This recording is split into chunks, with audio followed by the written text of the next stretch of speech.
ATN TV news में आपનું સ્વાગત છે। તો જોઈએ આજના સમાચાર વિગતવાર। સાબરકાંઠા જિલ્લાના વડાલી શહેરમાં યુનિફોર્મ સિવિલ કોડ એટલે કે યુસીસીના વિરોધમાં શાંતિપૂર્ણ અવાજ ઉઠાવાયો।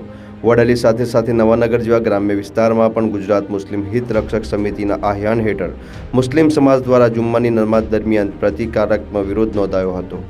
માહિતી મુજબ લોકો પોતાના જમણા હાથ પર કાળી પટ્ટી બાંધીને બંધારણીય અધિકાર અને ધાર્મિક સ્વતંત્રતા માટે અવાજ ઉઠાવતા જોવા મળ્યા હતા।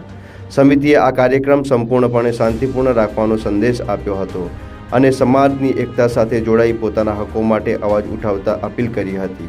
આ સમગ્ર ઘટનાને લઈ વડાલી તથા આસપાસના વિસ્તારોમાં ચર્ચાનો માહોલ પણ જોવા મળી રહ્યો છે। Bureau report Mohsin Memon, ATN TV news, Vadali.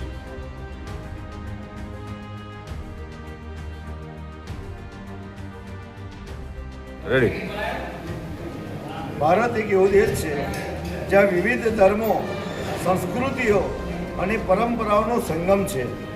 આપણે બંધારણે આપણને પોતપોતાના ધર્મ અને પર્સનલ લો મુજબ જીવવાનો અધિકાર આપેલો છે।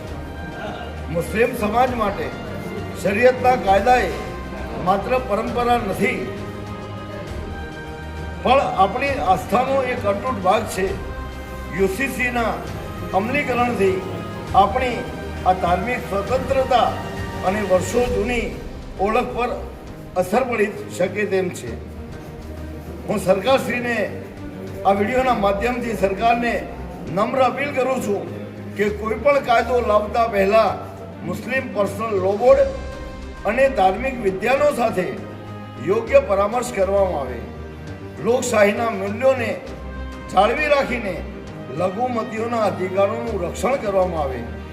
બંધારણની કલમ 25 હેઠળ મળેલી ધાર્મિક સ્વતંત્રતાને કોઈ પણ ભોગે બાદ ના આવે તેનું ધ્યાન રાખવામાં આવે।